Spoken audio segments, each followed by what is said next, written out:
D mango மாதிரி இருக்கு. எது மாதிரி இருக்கு? மேங்கோ. மேங்கோவா? மேங்கோனா இந்த ரெண்டுத்துக்கும் டாலி இருக்கும். அப்பாக்கு தாடிலாம் இருக்குது, மேங்கோக்கு தாடி இருக்காதுல்ல.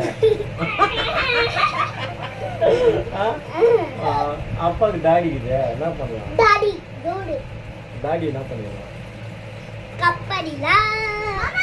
கை கை அக்கா கைடா. கப்படிலாமா? எது?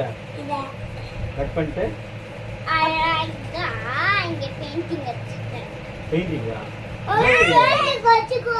ஒட்டுமா வாடா வாடா. என்ன பெயிண்டிங் அடிக்கிறீங்க? தஷனுக்கும் அப்படியே எங்க டாடி மாதிரி ரெடி பண்ணி வச்சிருக்கேன். இங்க ரெண்டு பேரும் டாடி ஃபினிஷ். தர்ஷன் குட்டி பையனா? அவனுக்கு டாடி வளரும்ல பெரிய பையனா வளரும். நான் அப்படியே பெயிண்டிங் வச்சு விட்டுறேன். பெயிண்டிங்